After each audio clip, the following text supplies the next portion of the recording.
에서 21절까지 말씀입니다. 요한복음 6장 14절에서 21절까지 말씀입니다.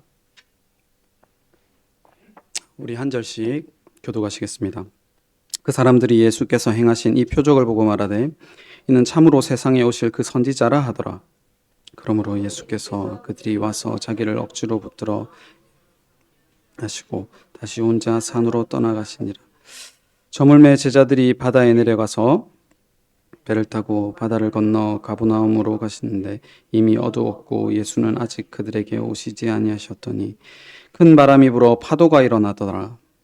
제자들이 노를 저어 10여리쯤 가다가 예수께서 바다 위로 걸어 배에 오심을 보시고 두려워하고 이르시되 내니 두려워하지 말라 하신대 이에 기뻐서 배로 영접하니 배는 곧 그들이 이르렀더라. 아멘. 네.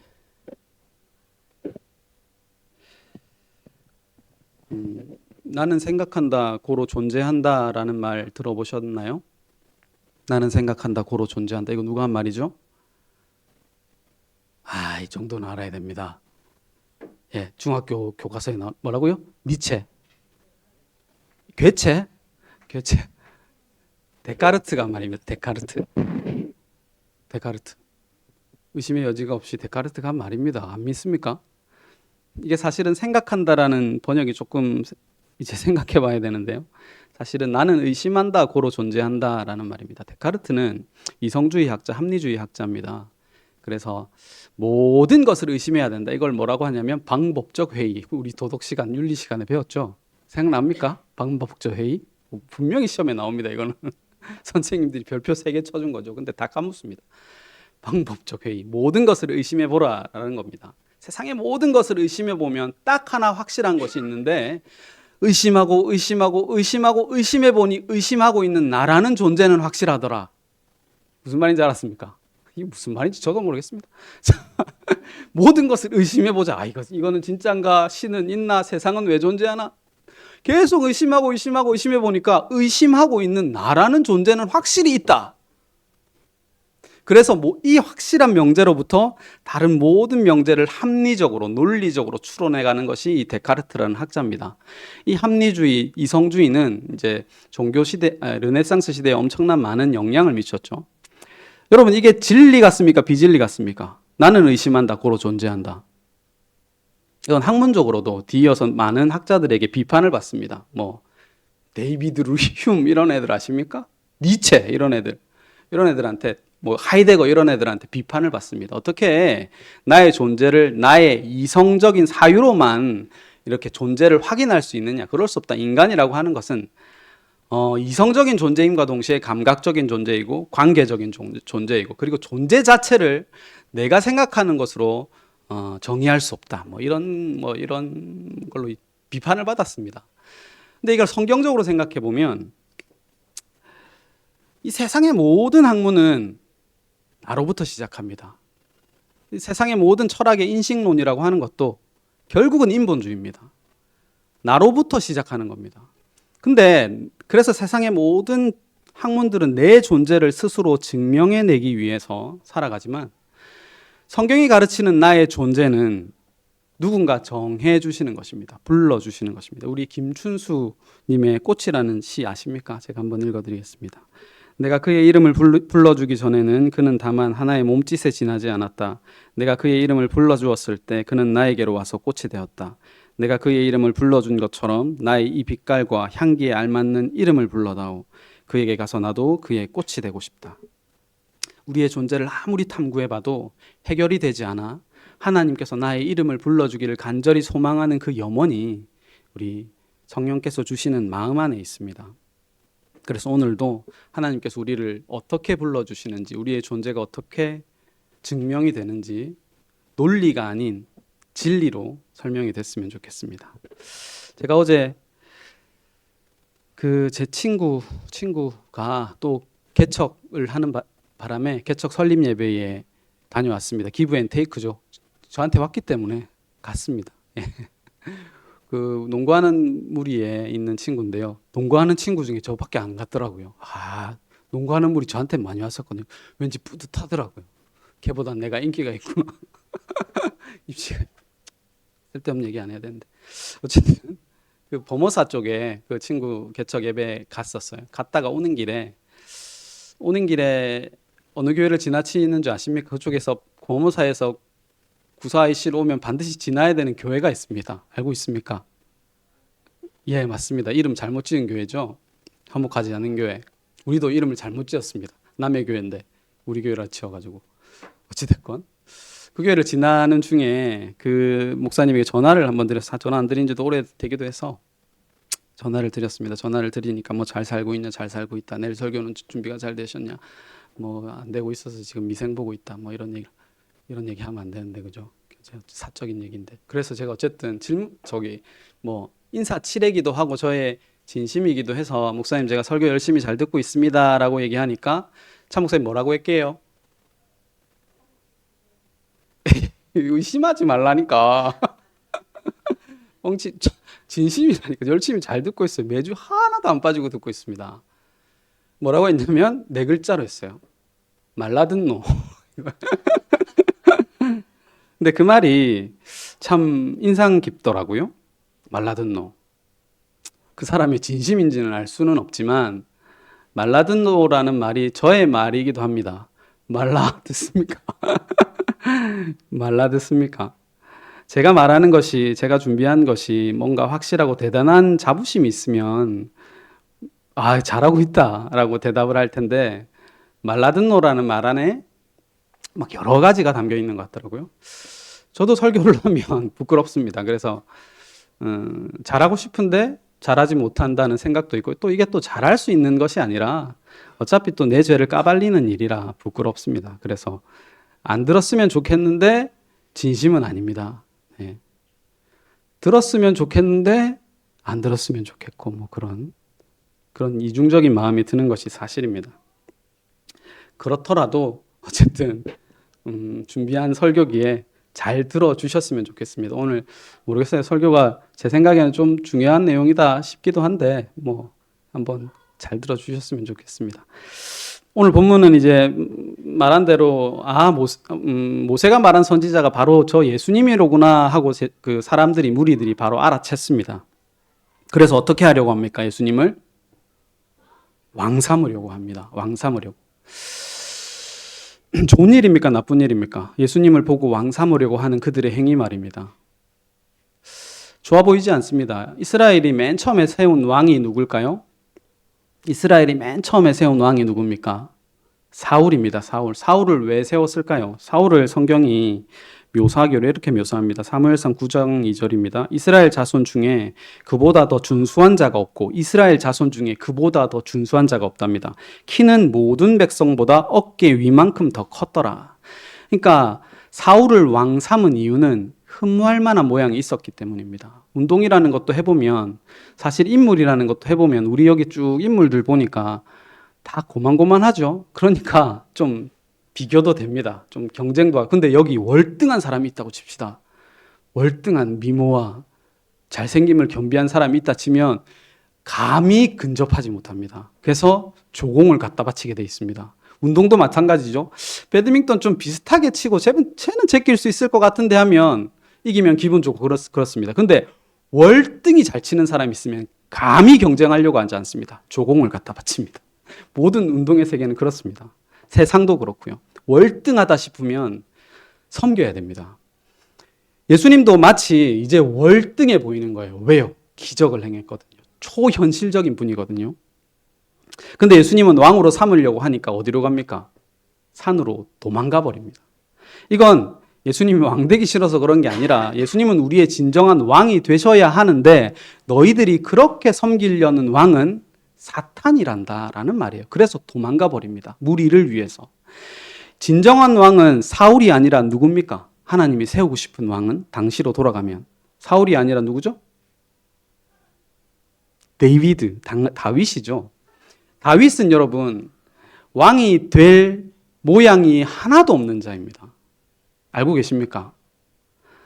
이스라엘 백성들이 다윗을 지금 막 흠모하고 위대한 왕이라고 생각하는 이유는 그의 결과물들이 있기 때문이고요. 그가 결과물이 있기 전에 맨 처음에 사무엘이 이새의 집에 기름을 부으러 갔어요. 아들이 몇 명 있습니까? 7명을 쭉 세워둡니다. 7이라는 숫자가 의미가 있죠. 7명을 쭉 세워두니까 뭐라고 하냐면, 어디 갔노? 이새가 아들 7을 사무엘 앞에 지나가게 하매 사무엘이 이새에게 이르되 여호와께서 이들을 택하지 아니하셨느니라 합니다. 지금 이새라는 아버지도 8아들이 있어요. 막내가 다윗입니다. 그러면 선지자가 자기에게 기름 부으러 온다 그러면 아들들을 다 세울 거 아닙니까? 웬만한 아들 다 세울 거 아니에요. 근데 8째 아들은 존재로도 생각하지 않습니다. 저는 도무지 왕이 될 자격이 없는 자입니다. 왜요? 아직 아이거든요. 다윗은 아직 아이입니다. 그때. 그래서 뭐 하고 있습니까? 양치고 있습니다. 양치고. 아무런 자격이 없는 자입니다. 근데 사무엘이 8째 아들이 있다니까 불러오라 합니다. 불러오라. 그리고 그에게 기름을 붓습니다. 뭐가 됐습니까? 왕이 됐죠. 근데 아무도 다윗을 왕으로 생각하지 않습니다. 이스라엘 백성들은. 언제부터 다윗을 왕으로 생각합니까? 골리앗을 무찌르니까. 이게 무리의 정체성입니다. 8이라는 숫자는 사실은 이 세상 바깥의 숫자, 부활의 숫자, 새 창조의 숫자 알고 계시죠? 그래서 뭐 이런 얘기는 재미없지만 재미있습니다. 재미있기 때문에 하기 싫은데 8이라는 숫자는 그래요. 그래서 뭐 8이라는 숫자가 어디에 제일 처음 등장합니까? 노아와 7 식구죠. 그래서 8명 노아까지 하면 노아 안에 세 아들 세 며느리니까 8입니다. 그 8을 통해서 새로운 창조가 시작되죠. 그리고 비둘기를 7일 이후에 내보내니까 비둘기가 8일째 세상으로 가서 다시 돌아오지 않습니다. 그리고 뭐 태어난 지 8일 만에 할례한다는 말은 새로운 삶은 사내의 삶은 십자가의 죽음과 부활로 시작된다라는 상징으로 8일째 할례를 하고요.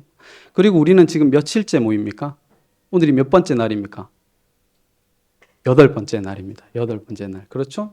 안식일은 원래 토요일이에요. 그러니까 토요일이 7일째 되는 날이고 8일째 되는 날에 모이는 겁니다. 예수님은 언제 부활하셨나요?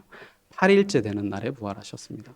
그래서 다윗은 이 세상 바깥에 우리 인간 속에 속하지 않는 우리가 무시했던 8의 세상에 있던 아들이 진정한 왕이 된다라는 의미를 보여주는 거죠. 예수님도 그래서 그런 왕은 사탄이기에 도망갑니다. 그러니까 사람 무리들에게 있어서 누가 이적을 행했느냐가 중요한 게 아니라 누구라도 이적을 행하면 왕이 됩니다. 그러니까 사탄이라도 이적을 행하면 하나님의 아들이 되는 겁니다.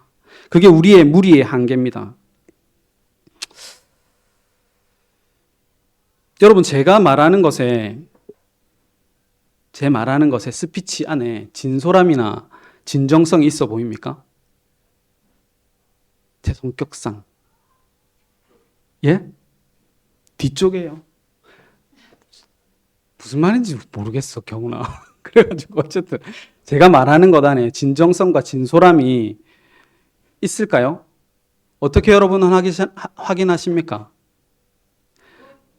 사람은 사실은 사람의 진정성과 진솔함으로 저 사람이 말하는 것을 이해할 수 없습니다. 그건 속이는 겁니다. 제 자신도 속고 있습니다. 저는 사실 진정성 있게 진솔하게 말하려고 애를 쓰거든요. 근데 이건 내 자신도 속고 있는 것일 수 있단 말입니다. 그래서 그 사람의 말이 진정성이 있고 논리적이고 합리적이고 들을만 하기에 따르는 건 믿음이 아닙니다. 여러분 가만히 생각해 보세요. 예전에 우리가 율법 안에 있을 때 뭔가 확신 가운데 있고 뭔가 대단하게 내 자신이 뿌듯하고 하나님도 살아계심이 확신 가운데 있고 그래서 눈물도 흘리고 내 전 재산도 갖다 바칠 만큼 뭔가 뜨거운 열정이 있을 때가 있었죠. 저도 있었습니다. 그때를 추억하기도 하고 그때로 돌아가면 어떨까 하는 생각이 들 만큼. 근데 생각해 보세요. 그 시절에 나만 그랬나요?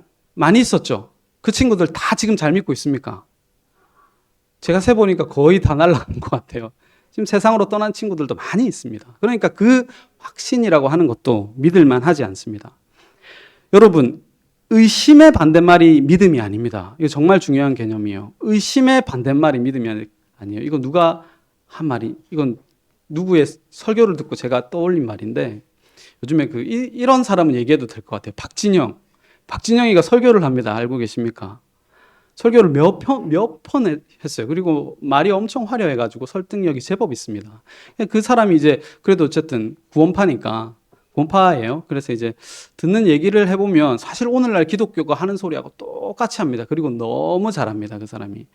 뭐 예를 들면 염려하지 말라. 하나님은 왜 우리에게 지키지 못할 법을 주셨을까요? 하면서 어쨌든 염려하지 말라는 말은 우리는 염려를 못하지만 염려할 상황이 왔을 때 하나님이 염려하지 말라는 그 명령이 얼마나 위로가 되는지 모릅니다. 그때 염려를 그치십시오. 그러면 그 하나님의 명령이 위로가 됩니다 하면서 결론이 또 이상해요. 어쨌든 교회에 충성하라, 어려운 사람들을 살피라, 그런 내용으로 결론을 짓던데. 어쨌든 그 사람이 하는 말이 믿음이 내 속에 있는가를 생각하기 전에 내 안에 의심이 있는가를 생각하라고 하더라고요. 내 안에 의심이 있으면 그거 내쫓아야 된다고 합니다. 오늘 이제 본문의 병행구절에도 가보시면 예수님께서 물 위를 걸어오시는데 또 물 위를 걷는 자가 있습니다. 누굽니까 그가? 병행구절 마태, 마가, 누가에 보면 다 나옵니다. 물 위를 걷는 자가 누구죠? 베드로입니다. 베드로. 베드로는 왜 물에 빠졌습니까? 의심했기 때문입니다. 의심했기 때문에. 그러니까 근데 저는 그걸 보면서 의심의 반대말이 믿음이 아니라는 말을 하고 싶습니다, 여러분. 왜냐하면 우리는 의심하는 존재입니다. 데카르트가 말하긴 했지만 의심하는 존재예요. 우리는 끊임없이 믿음을 예를 들면 내가 의심하지 않는 실력으로 본다면 한번 사진 한번 띄워주실래요? 첫 번째 사진. 여기서 믿음이 필요하겠습니까? 필요하지 않겠습니까?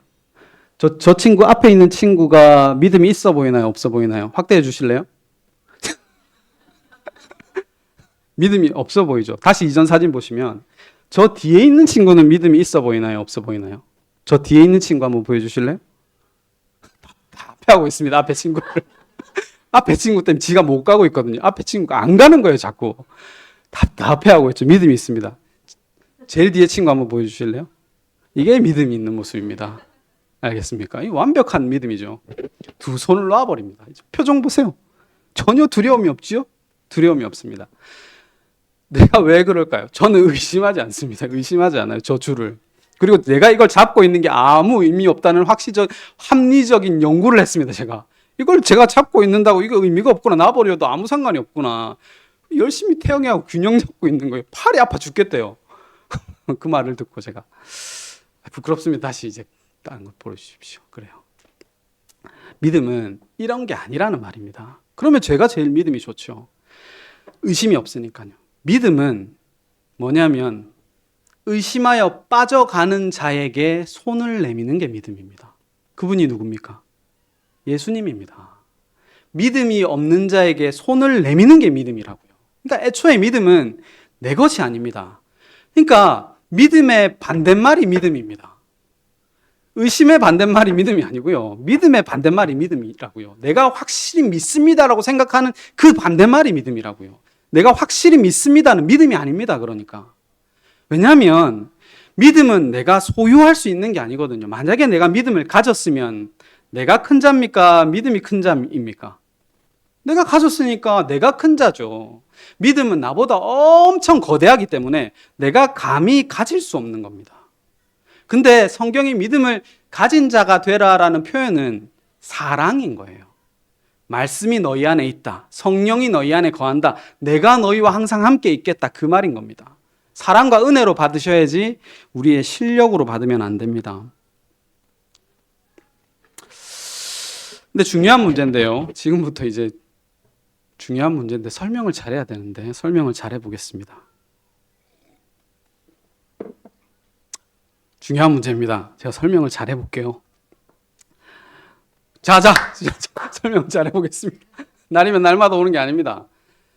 자, 지금 무리들을 다 내보내시고 예수님은 산으로 가셨습니다. 제자들은 어디에 있습니까, 지금? 배 위에 있습니다. 배 위에 있는데 뭐가 부나요? 풍랑이 붑니다. 제자들이 지금 왜 배 위에 있을까요? 왜 배 위에 있을까요? 맞추시는 분. 제자들이 지금 어디 가려고 지금 배 위에 있을까요? 자, 한번 제가 병행구절 읽어드리겠습니다. 아무 못 맞춥니다. 마가복음, 다른 병행복음에 다 나옵니다. 마태복음에도 나오고 마가복음에도 나오고 누가복음에 나오는데 마가복음 6장 45절에서 46절 제가 읽어드리겠습니다. 예수께서 즉시 제자들을 재촉하사 자기가 무리를 보내는 동안에 배 타고 앞서 건너편 벳사다로 가게 하시고, 지금 예수님이 제자들을 엄청 재촉했어요. 그래서 빨리 건너편으로 가라고 유도했습니다. 그리고 무리와 작별하신 후에 기도하시러 예수님은 홀로 산으로 가셨습니다. 그러면 지금 제자들이 풍랑을 만난 책임자는 누굽니까? 예수님입니다. 아시겠습니까? 주동자가 예수님이에요. 그럼 풍랑 가운데 서우적거리는, 지금 사실 제자들은 파워부잖아요. 거의 대부분이. 근데 지금 배를 타는 일은 엄청 익숙한 일입니다. 그리고 그 겟세다 디베랴 호수는 바다가 아니고 사실 호수거든요. 맨날 자기들이 물고기 잡는 거예요. 예수님 죽자마자 간 곳이잖아요. 거기를 너무 손바닥 일듯이 어릴 때부터 아는 자들이에요. 실력으로 밤낮 없이 건널 수 있는 자들입니다. 근데 풍랑이 닥쳤습니다. 우리가 인생을 사는 동안 시험을 겪었어요. 뭐 때문입니까? 뭐 때문에 시험을 겪었죠? 뭐라고 했어요? 야고보서는 욕심 때문이에요. 근데 이 욕심을 조장하신 분이 있어요. 그분이 누굽니까? 하나님입니다. 그럼 책임이 누구에게 있습니까? 하나님에게 있지요. 이게 논리적으로 전혀 빈틈이 있습니까? 없습니까? 없지요. 없습니다. 그럼 어디로 갑니까? 욕심 부려도 됩니다. 로 갑니다. 교회 와야 됩니까? 안 와야 됩니까? 교회 와야 됩니까? 안 와야 됩니까? 교회 오면 하나님의 은혜고 교회 안 오면 하나님의 은혜가 없습니까? 교회 와도 죄고요. 안 와도 죄라고 했죠. 잘 들으십시오. 죄는 우리의 잘못이 아닙니다. 무슨 말인지 알았어요? 죄는 우리의 잘못이 아니에요. 죄는 내 잘못이 아니라고요. 예를 들면 교회 안 오면 죄입니까? 잘못이죠. 그게 죄가 아니라고요. 교회 오면 잘한 겁니까? 그게 의가 아니라고요. 죄는 내가 잘한 게, 의는 내가 잘한 게 아니고 죄는 내가 잘못한 게 아니라고요. 죄는 뭐냐면 내가 죄입니다. 우리가 죄고요. 존재가 죄입니다. 알겠습니까? 나는 이제 하나님의 논리적임을 알아서 나는 교회 안 와도 거기에 은혜가 있고 교회 와도 은혜가 있구나. 내 마음대로 해도 되는구나. 그게 죄라고요. 어디서든 죄는 못 벗어납니다. 그러니까 죄는 어떻게 할 수 없습니다. 어렵죠. 그러니까 중요한 건 이래도 죄고 저래도 죄라는 거예요. 그러면 답은 뭐냐면 우리 안에 그러면 어떡하지? 이 마음이 생기는 거예요. 교회 안 와서 아이고 잘 들어보세요. 여러분 교회 와야 됩니다. 헌금 내야 되고요. 우리 친하게 지냅시다. 이 말은 복음입니까? 율법입니까? 바른 말입니까? 틀린 말입니까? 해도 되는 말입니까? 하면 안 되는 말입니까? 교회 열심히 와야 돼요. 헌금 잘 내셔야 되고요. 이거 교회가 얼마나 중요한 줄 압니까? 구원받은 증거로 나오는 거 아닙니까? 어떻게 교회 안 나오고 구원을 받았다 할 수 있습니까? 내가 성도라 할 수 있습니까? 은혜를 감사하게 받았으면 교회에 와야지요. 이 말은 복음 아닙니다. 율법입니다. 그런데 해도 됩니다.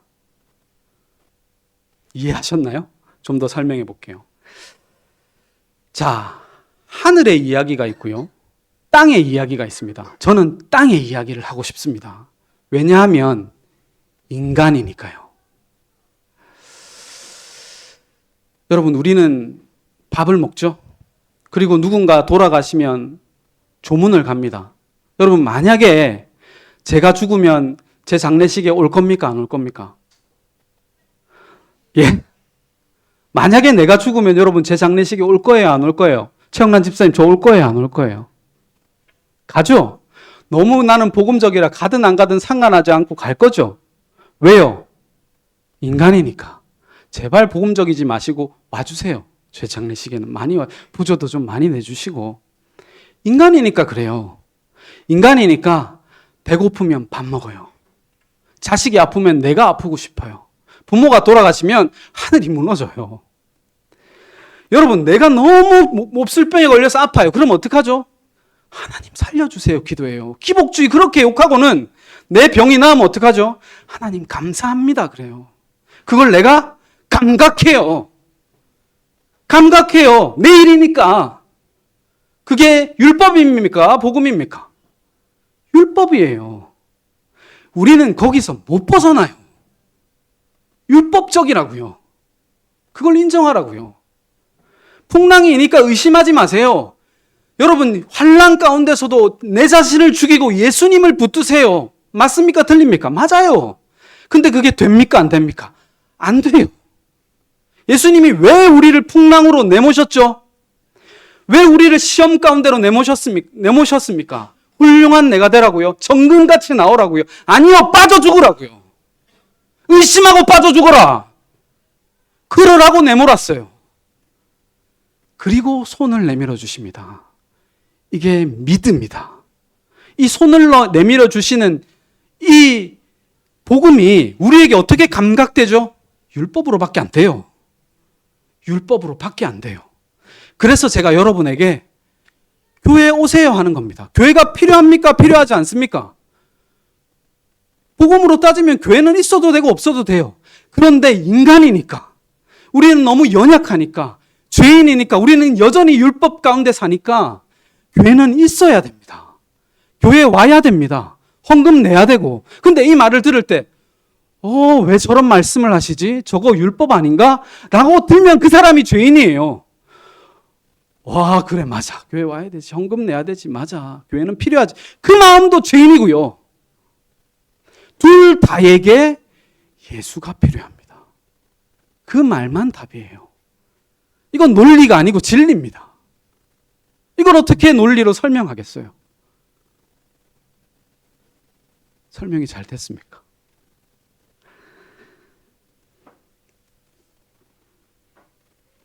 복음은 사실은 이생에 관한 이야기입니다. 구원도, 영생도, 말씀도, 믿음도 다 초현실적인 일이에요. 근데 이 초현실적인 분이 말씀이 되어 우리 가운데 오셨습니다.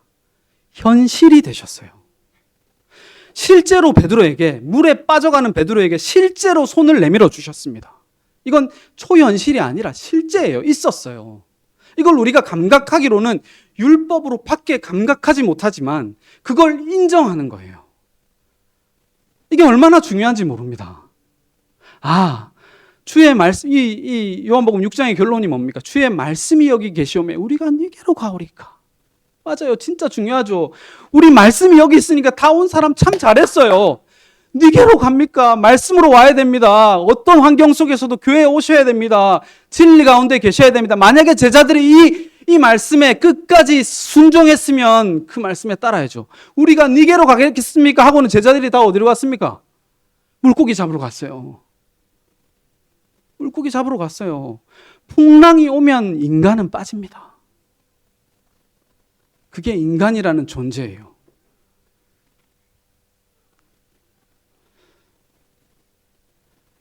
그때 찾아오셔서 조반을 차려주시고 손을 내밀어 주는 게 복음입니다. 그 복음은 감히 우리가 담을 수 없어요. 나의 논리로. 그냥 율법으로 느껴질 뿐입니다. 이제 민찬이가 6학년이 됐는데요. 우리 아내의 소원이 드디어 이루어졌습니다. 편안하게 침대에서 혼자 자는 게 소원이었는데 애를 낳고 지금 13년 동안 하지 못하다가 이제 합니다. 왜냐하면 민찬이가 밤마다 넘어오거든요. 밤마다 넘어와요. 무섭다고. 어쨌든 밤마다 넘어와요. 근데 이제 안 넘어와요. 안 넘어와라고 설교를 준비했는데 오늘 아침에 넘어왔어요. 이거는 비밀로 해야 되는데 제가 진솔한 편입니다. 저의 논리를 위해서는 이 말을 하면 안 되는데 어쨌든 오늘 넘어온 이유는 미나와 혜원이가 없었기 때문이에요. 지 혼자 지방에서 자꾸 무서웠겠죠. 어쨌든 지금 민찬이가 넘어오지 않아요. 그래서 제가 민찬이에게 그랬어요. 민찬아, 너 요즘에 엄마한테 안 넘어오더라?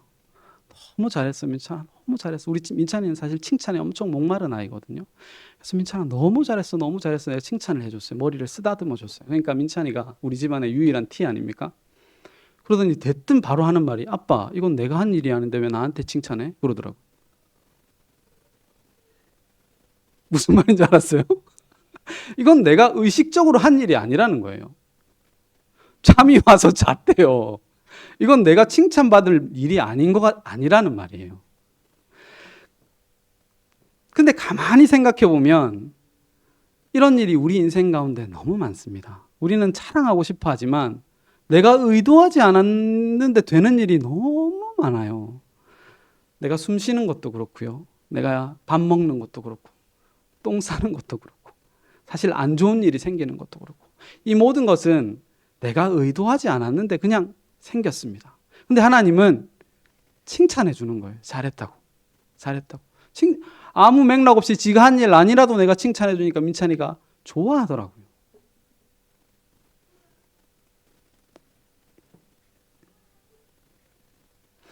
내가 하늘에 간 이야기는 복음이 아닙니다. 하늘에서 예수님이 내려오신 것이 복음입니다. 어차피 하나님이 다 하실 건데 막 살아도 되는 것 아닙니까? 이건 내가 하늘에 올라간 겁니다. 교회에 와야 구원받죠. 구원을 받았으면 교회에 열심히 오게 되겠지요. 이것도 내가 하늘에 올라간 겁니다. 그냥 내 실력으로 되는 게 아니라고요. 제자들이 열심히 노를 저었는데 가고 싶은 땅에, 가려던 땅에 못 닿아요. 한 발자국도 못 닿아요. 어떻게 하면 닿습니까? 예수님이 배에 타니까 그들이 가려던 땅으로 가게 됩니다. 이게 본문이 말씀하시는 은혜입니다. 나는 안 되고 예수님이 다 하신다는 말입니다. 그래서 제 결론이 뭡니까, 여러분? 교회 오란 말입니까? 안 오란 말입니까? 헷갈리죠? 교회 오란 말입니까? 안 오란 말입니까? 그 말 하고 있는 게 아닙니다. 그 말 하고 있는 게 아니고 주 예수를 믿으라는 말 하고 있습니다. 그럼 또 논리로 따지죠. 믿는 건 누가 합니까? 맞아요. 예수님이 합니다. 예수님이 손 잡아주십니다.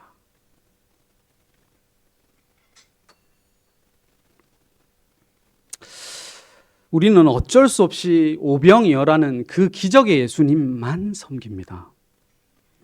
진리를 탐구하고 진리 안에 거하는 자가 되어야 되겠다는 그 다짐도 풍랑이 오면 빠지고 맙니다.